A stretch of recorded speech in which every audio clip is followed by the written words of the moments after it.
Olá, você.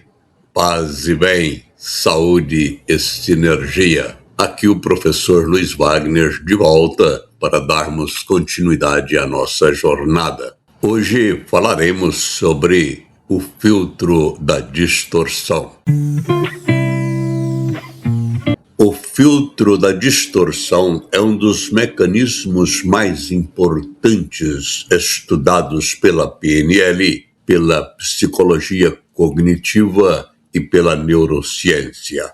Ele faz parte dos processos mentais que moldam a nossa percepção da realidade. Por ele, o cérebro tende a interpretar e julgar o que é observado, distorcendo subjetivamente a realidade, alterando ou exagerando certos aspectos da informação primária. Vale dizer, a realidade entra de um jeito e sai com cores diferentes na nossa mente. O cérebro distorce para criar sentido das coisas, para preencher lacunas de informação, para imaginar, sonhar, criar hipóteses e ainda para reforçar crenças internas e proteger-se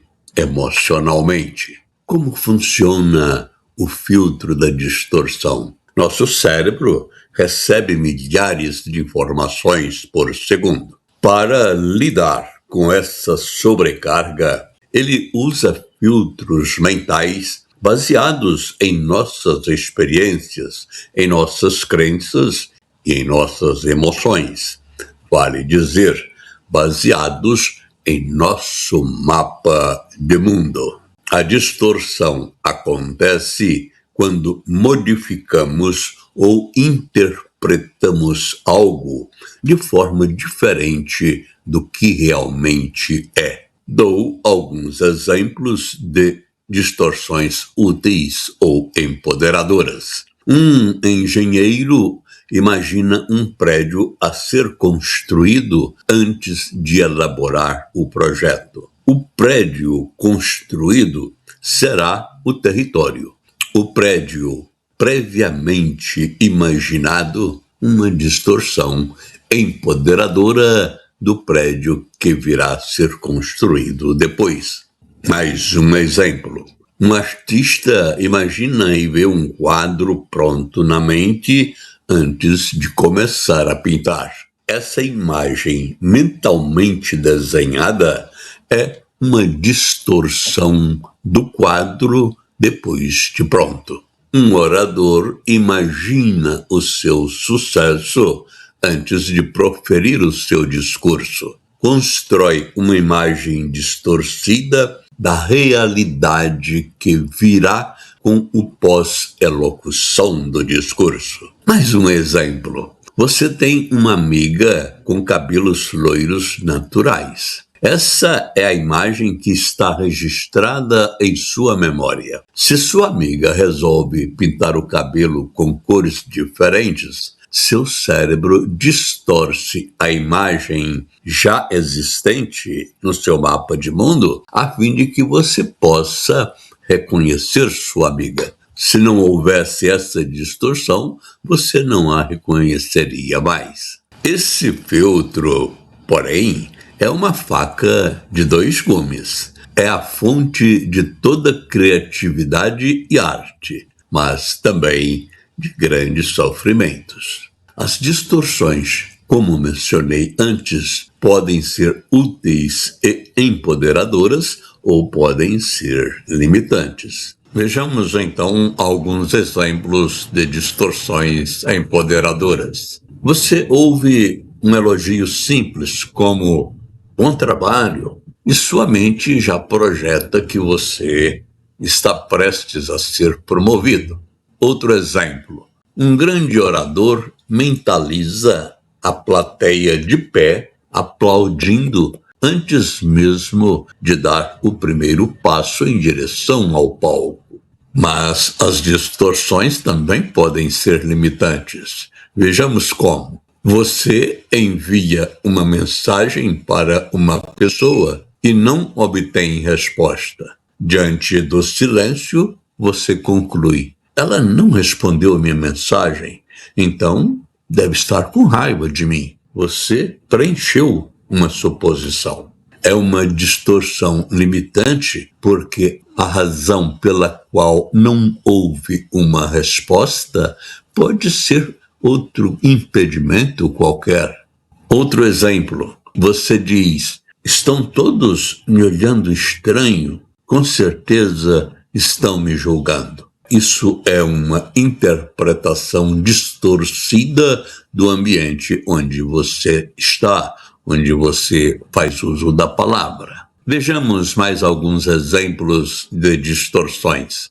Distorção relacionada com a comunicação e com o pensamento. Fazendo uma leitura mental. Eu sei que ele não gosta de mim.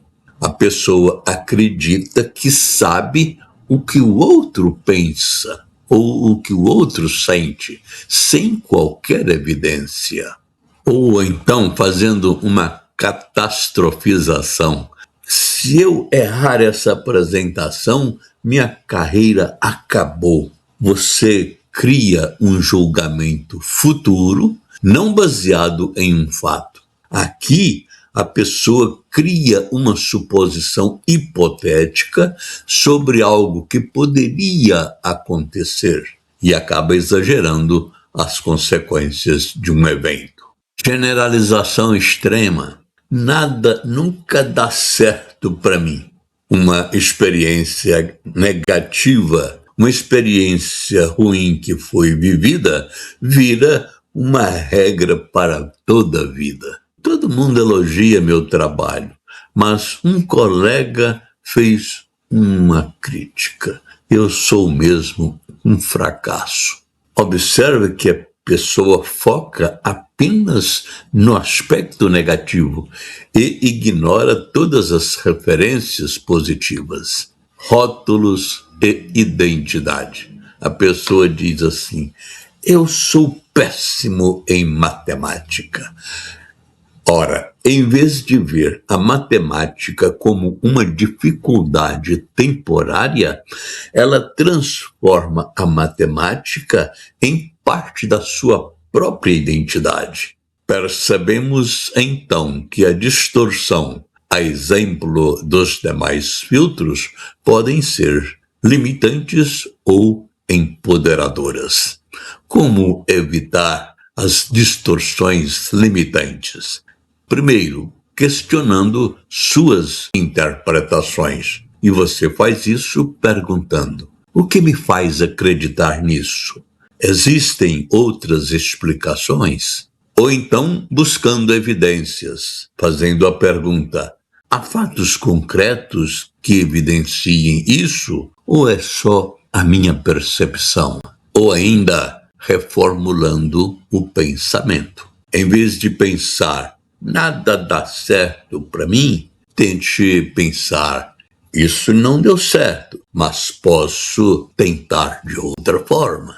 Diferente da deleção, que apaga os dados, e da generalização, que cria regras absolutas, a distorção faz algo muito mais sofisticado. Ela altera a realidade. Ela pega os fatos e os deforma, mudando a nossa percepção de peso, tamanho e intenção.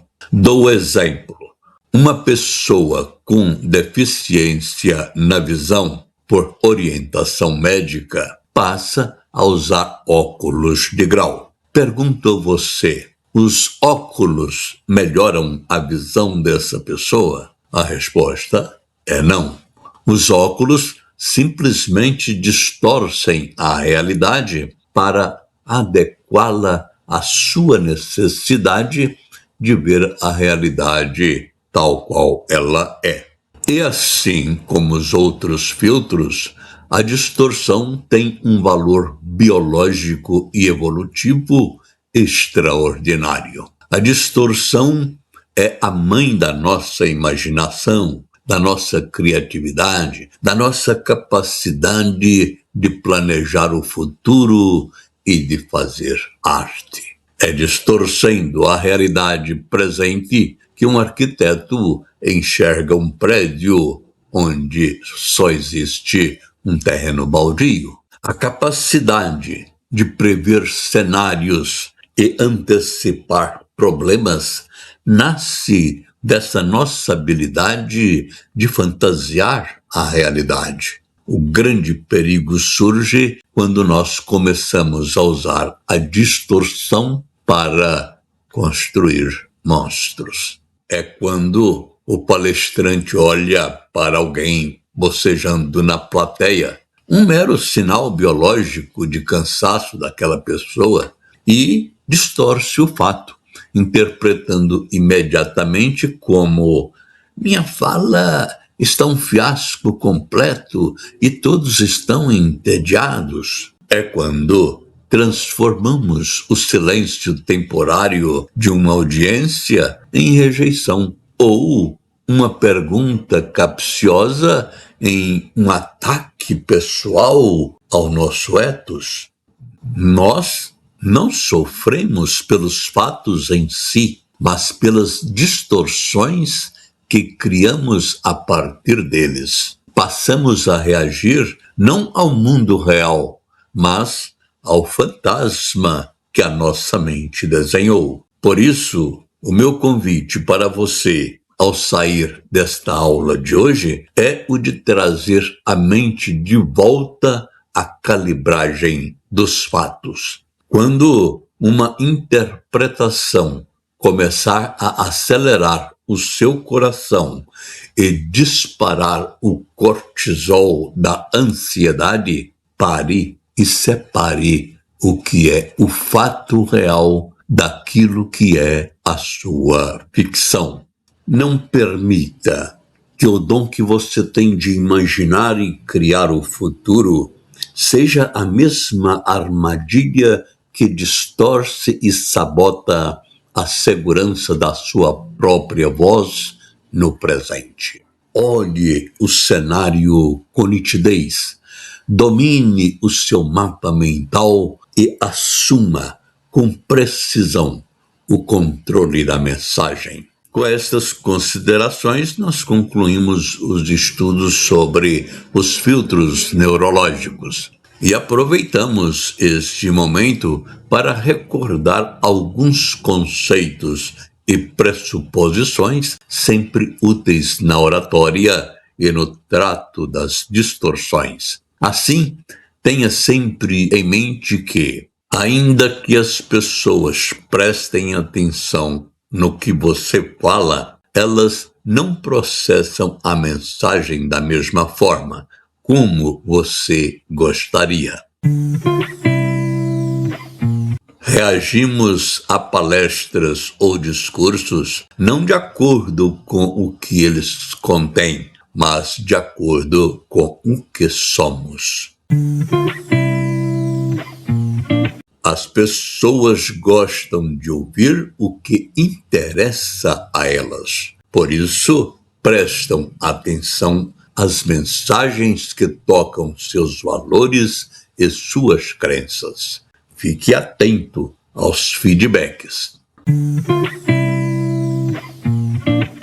O mapa não é o território, ou seja, mesmo estando vivendo a mesma situação, estando no mesmo lugar e momento, cada um vê a realidade a seu modo, de acordo com a representação interna criada em seu mapa de mundo. O sentido dessa frase, validada pelos estudiosos da PNL como um dos seus pressupostos, tende a clarificar como cada pessoa cria o seu próprio mapa de mundo, ou seja, como cada pessoa percebe a realidade à sua maneira. As pessoas reagem ao seu próprio mapa da realidade e não à realidade objetiva em si mesma. A realidade não é conhecida e sim percebida neurologicamente através dos sentidos e representada internamente em nosso mapa de mundo. Prestamos atenção ao que nos interessa e ignoramos o que não tem importância. Isso leva a uma outra constatação há pouco mencionada. A realidade é sempre uma experiência individual e subjetiva. Nós pensamos, sentimos e fazemos. Isso significa que nossos pensamentos afetam nossa tensão muscular, nossa respiração e nossas sensações. O inverso também é verdadeiro. Assim como nossa respiração e nossas sensações também afetam nossos pensamentos, se mudarmos um deles, podemos também mudar os outros.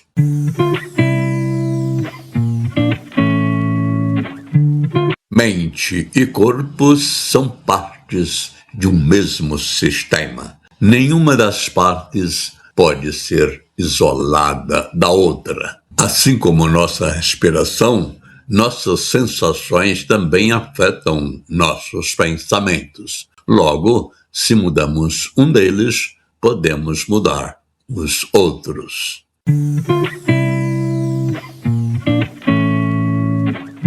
A imagem esquemática mostra as etapas da formação de um pensamento. Primeiro, você percebe a realidade através dos sentidos, imagens, sons, sensações. Em seguida, você interpreta o que vê, ou seja, você generaliza, omite, distorce, julga, acredita, valoriza. Em seguida, você experimenta um sentimento em face da interpretação, ou seja, você sente alegria, tristeza ou medo.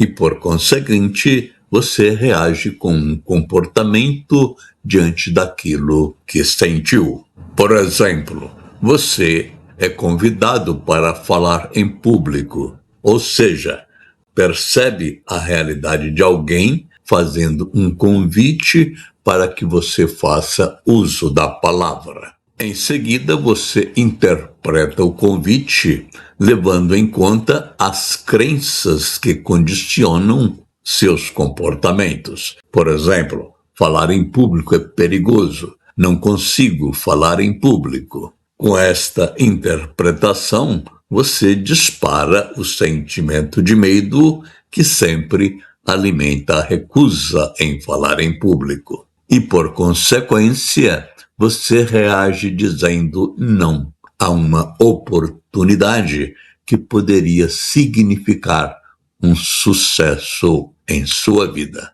Para consolidar o aprendizado de hoje, lembre-se de realizar, assim que possível, as práticas propostas na apostila 1, os Eurecas. Se você ainda não adquiriu a sua, faça isso acessando o nosso site ou direcionando a câmera do seu celular para o QR Code. Com esta reflexão, despeço-me de você. Agradecido pela sua audição.